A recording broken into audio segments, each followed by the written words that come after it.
In this video, we will see Article 2 of first unit of paper real analysis. The name of unit was Riemann-Stieltjes integral and the name of article is properties of integral. In this article, we will see some properties or theorems on Riemann-Stieltjes integral and also their proofs. So, the first one is if f of alpha f belongs to R of alpha on interval a b and f of x is greater than 0 for every x belongs to interval a b, then integral f d alpha is greater than 0. Here it is given that f belongs to R of alpha. It's given. That is f is Rs integrable function on AB. Also it is given that f of x is greater than 0. So we will take it, that is f of x is greater than 0 for x belongs to AB, for every x belongs to AB. As f of x is greater than 0, we know that greatest lower bound of f of x will also be greater than 0, and hence it will implies that the greatest lower bound of f of x, which is mi, will be greater than 0. We will multiply by alpha del alpha and will take summation from I 1 to n and multiply by del alpha I. Mi will be as it is, which will be greater than 0. And by definition of lower sum, we know that this is LPF of alpha will be greater than 0. And for any partition P,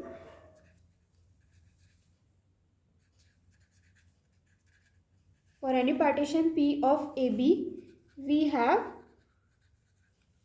supremum of the lower sums where P is partition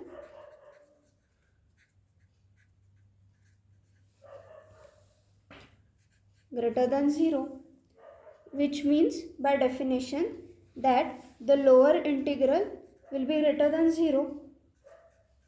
And as f belongs to R of alpha, we have the common value integral f d alpha will be greater than 0, and hence this proves our theorem. So hence proved.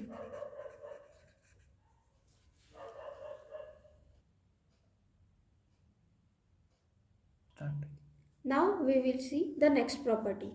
In the second property, it is given that the function f1 and f2 belongs to R of alpha. That is, both the function are Riemann-Stieltjes integrable on the interval ab. And we have to prove that f1 plus f2 is also Riemann-Stieltjes integral, that is, it belongs to R of alpha. And we also have to prove that integral of f1 plus f2, that is Riemann-Stieltjes integral, can be written like this. That is, integration of f1 plus f2 d alpha is equals to integral f1 d alpha plus integral f2 d alpha. Now we will start from given. It is given that f1, f2 belongs to R of alpha on interval AB.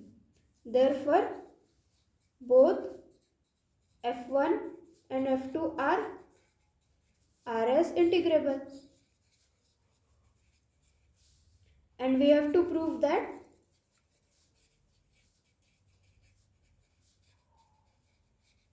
first part f1 plus f2 belongs to R alpha, and in the next part we will prove that integral f1 plus f2 d alpha is integral f1 d alpha plus integral f2 d alpha. So let's start with the first part. We will take this f1 plus f2 as f. So let us denote f equals to f1 plus f2. And this f is bounded on AB. We will take a partition of AB. Let P be any partition of AB. Now let mi dash mi dash and capital Mi dash be GLB and LUB of F1. Similarly, Mi double dash and capital Mi double dash be GLB and LUB of F2, and small mi and capital Mi be GLB and LUB of F.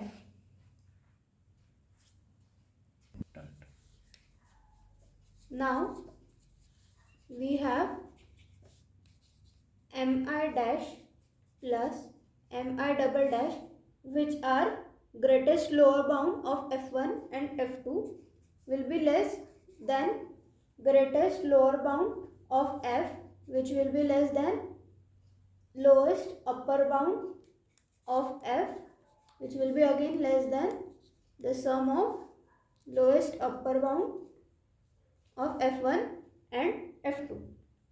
Now we will multiply by del alpha and will take summation from I 1 to n.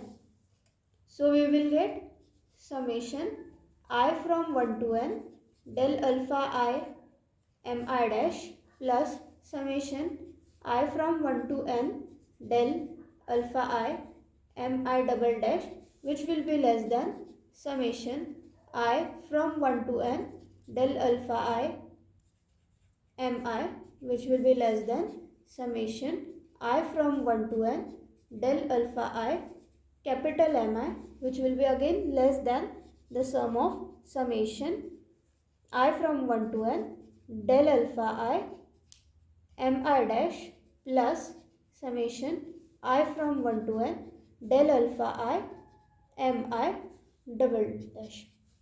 Now we know by definition that this is lower P F1 alpha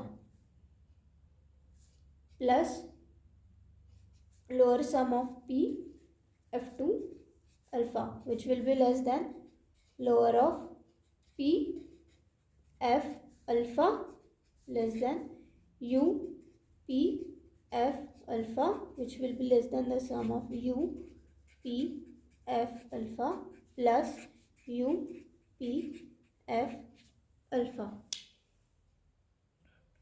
Now we will shift these two terms on the right hand side. So we will get upper sum minus lower sum, which will be less than upper sum. Here it will be F1 and F2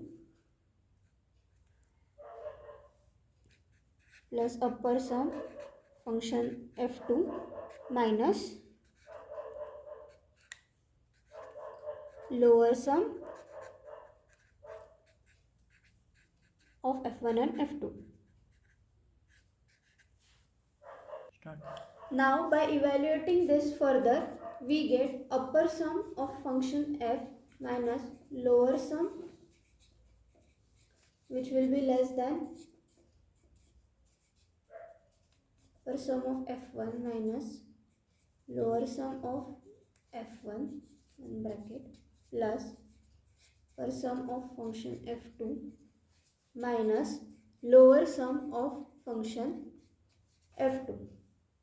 Now since F1, F2 belongs to R of alpha, therefore for any epsilon greater than 0, there exists partition P1 and P2 on AB such that upper sum with partition P1 of function F1 alpha minus lower sum with partition P1 function F1 alpha will be less than epsilon by 2, and similarly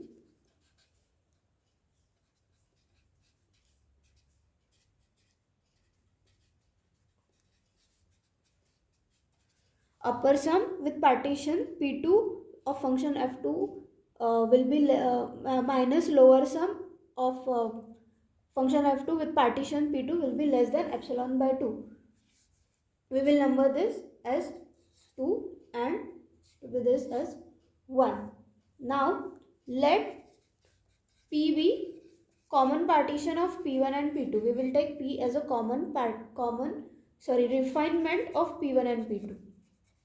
P will be the common refinement of P1 and P2. So we get from this, we will get upper sum of P F1 alpha minus lower sum P F1 alpha will be less than epsilon by 2, and upper sum P F2 alpha minus lower sum P F2 alpha will also be less than epsilon by 2.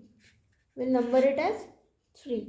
Now using 3 in 1, we will have upper sum Pf alpha minus lower sum Pf alpha to be less than epsilon by 2 plus epsilon by 2, which be less than epsilon, which implies that F belongs to R of alpha, which further will implies F1 plus F2 belongs to R of alpha. This proves our first part. As we have proved that F1 plus F2 belongs to R of alpha, by definition it will mean that integral of F1 plus F2 d alpha, which will equals to lower integral of F1 plus F2 d alpha, which will be equal to upper integral of F1 plus F2 d alpha. Now part second. Here to prove that integral F1 plus F2 d alpha will be equal to integral of F1 d alpha plus integral of F2 d alpha. Now by definition of upper integral,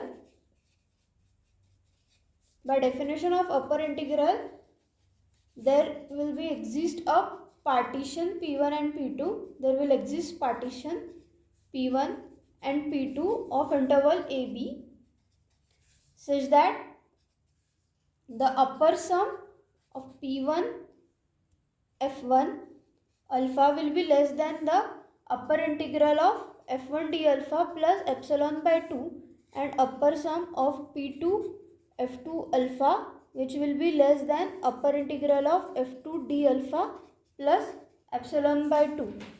Let P be common refinement of P1 and P2. We will take P here as a common refinement of P1 and P2. So from this we will get upper sum of P F1 alpha, which will be less than the upper integral F1 d alpha plus epsilon by 2, and upper sum of P F2 alpha, which will be less than upper integral of 2 d alpha plus epsilon by 2. Now for partition P, we have integral f d alpha equals to upper integral of f d alpha. Since we know f belongs to R of alpha, that where f is equals to f1 plus f2. Now it will be upper integral f d alpha is less than upper sum of p f alpha, which will be less than upper sum of p f1 alpha plus upper sum of p f2 alpha, which will be less than upper integral f1 d alpha plus epsilon by 2 plus upper integral f2 d alpha plus epsilon by 2. This epsilon by 2 plus epsilon by 2 will make epsilon. So we will have upper integral f1 d alpha plus upper integral f2 d alpha plus epsilon. We know that epsilon is arbitrary.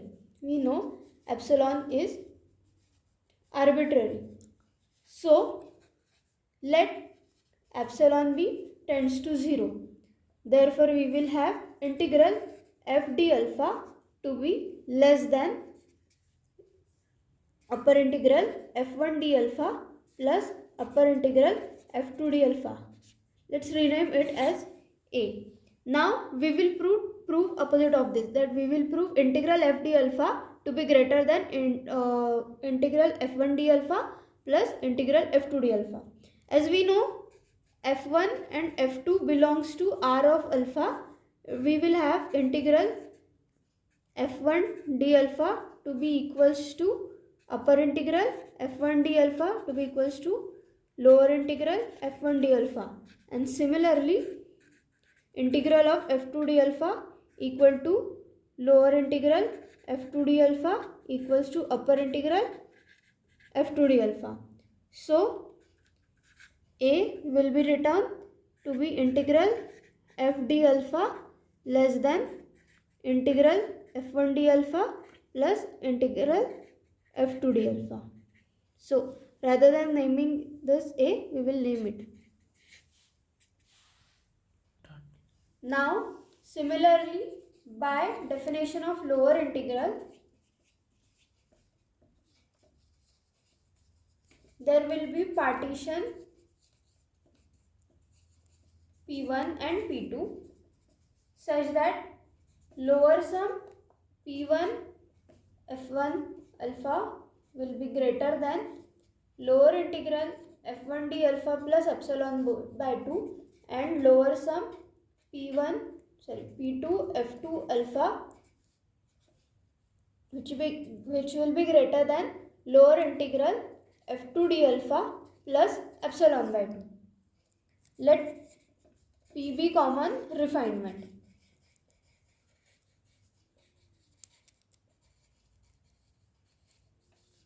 P be common refinement of p1 and p2. So from this we will have lower sum p f1 alpha to be greater than lower integral of f1 d alpha plus epsilon by 2, and lower sum p f2 alpha to be greater than lower integral f2 d alpha plus epsilon by 2.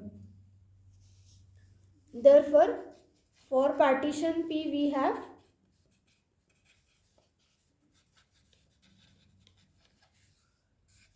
integral f d alpha to be equals to lower integral of f d alpha, since f belongs to r of alpha and f is equals to f1 plus f2. This will be greater than lower sum p f alpha, which will be greater than lower sum of p f1 alpha plus lower sum p f2 alpha plus epsilon by 2 and plus epsilon by 2. This we have taken from these conditions. Now lower sum p f1 alpha plus lower sum p f2 alpha plus epsilon. Since epsilon is arbitrary, so let epsilon tends to 0. As epsilon tends to 0, we will have integral f d alpha greater than lower integral f1 d alpha plus lower integral f2 d alpha. But we know that both f1 and f2 are Riemann-Stieltjes integrable. So we will take it as integral f1 d alpha plus integral f2 d alpha. And let it be b. Therefore, from a and b,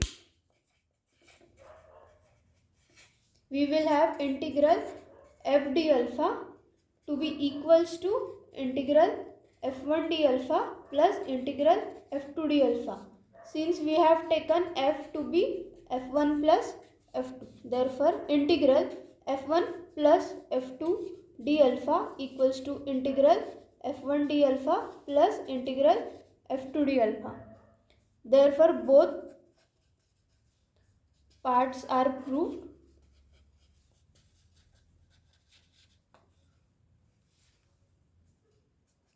Hence, the theorem is proved.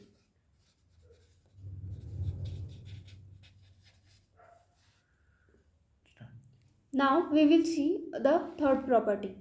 This property states that if f is a Riemann-Stieltjes integral on interval ab, then for all constants c, cf will belongs to r of alpha on interval ab. And we will also have to prove that integral of c f d alpha will be equal to c integral f d alpha.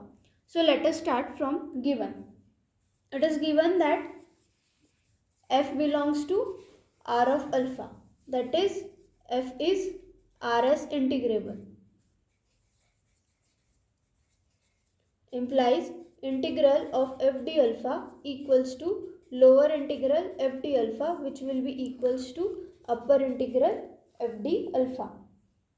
So for any epsilon greater than 0, there exists partition P of AB such that upper sum of PF alpha minus lower sum PF alpha will be less than, say, epsilon 1. Now by definition we know that upper sum is summation from I 1 to n mi, which is lowest upper bound of f multiplied by del alpha I minus summation I from 1 to n greatest lower bound mi del alpha I, which will be less than, say, epsilon 1. So we will have here three cases. The first case will be if c is greater than 0. We'll take this as 1. If c is greater than 0, let's multiply 1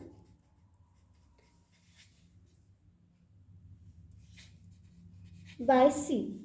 So we will have summation from I 1 to n c mi del alpha I minus summation I from 1 to n c mi del alpha I should be less than c epsilon 1. So here we get upper sum of P f alpha minus C, lower sum P C f alpha. Here we will get CF instead of P, which will be less than epsilon. So here epsilon will be equals to C epsilon 1. And here we can say that CF, by definition we can say CF belongs to R of alpha. So when c will be greater than 0, we get the first condition that cf belongs to r alpha.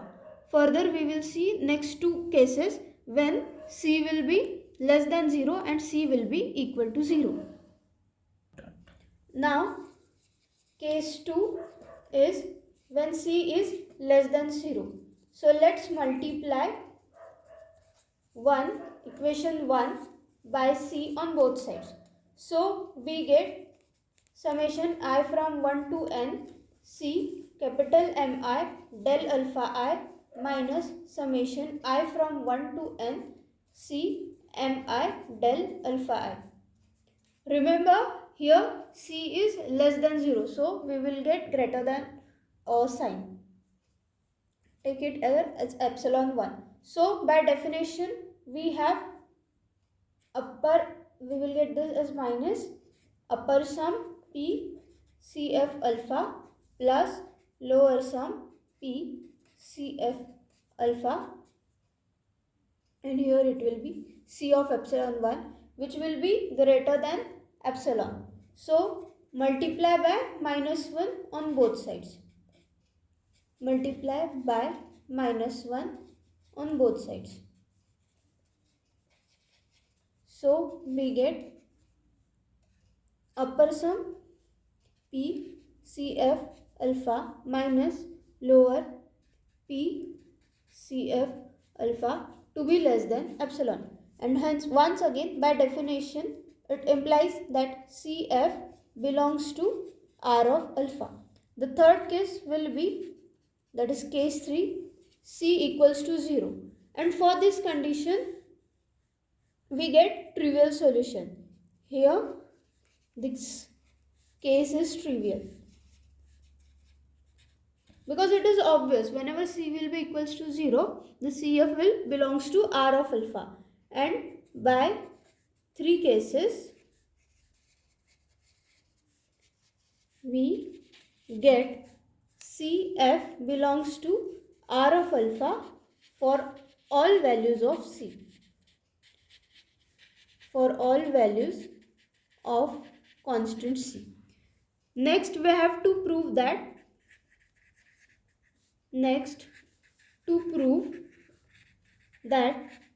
integral CF d alpha equals to C integral f d alpha.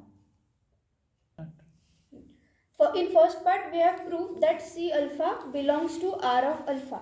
Therefore, we have integral CF d alpha equals to upper integral CF d alpha equals to lower integral CF d alpha.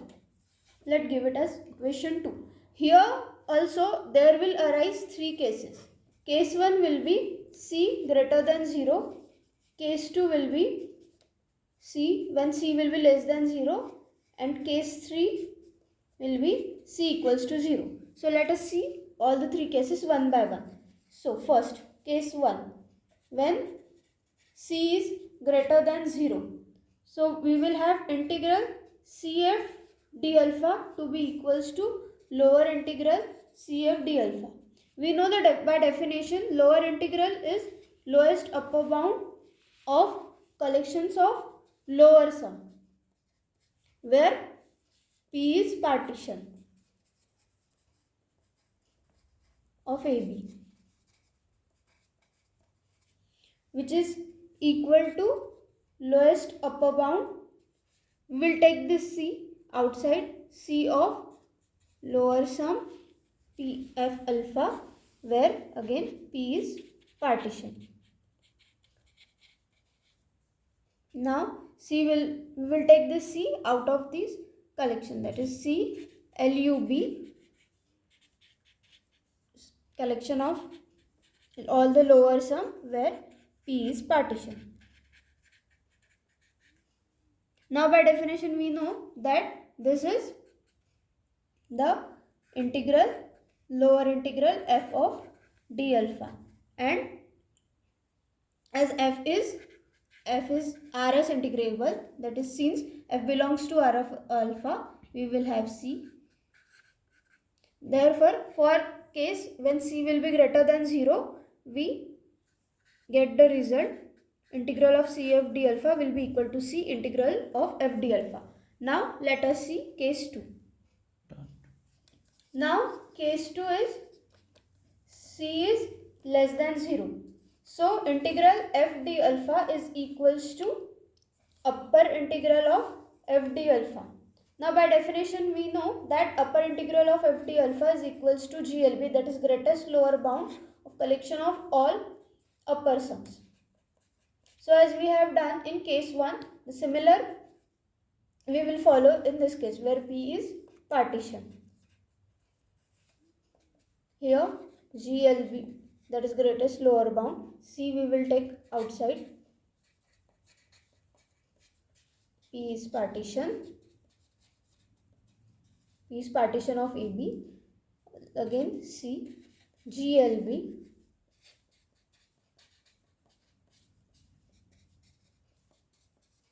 where P is partition. By definition we know that GLB of all the upper sum is the upper integral of f d alpha, and since f belongs to R of alpha, we will have C this upper integral as simple integral f d alpha. Again for case 2 where C was less than 0, we get integral of f d alpha which is equal to C of integral f d alpha. Now case 3, when C equals to 0. This case is obvious. And therefore, finally, by all three cases, we imply that integral of CF d alpha is equal to C integral f d alpha, and hence our property is proved. So hence proved. Done. In next lecture video, we will again see some properties of RS integral. So let's meet in the next video. Thank you.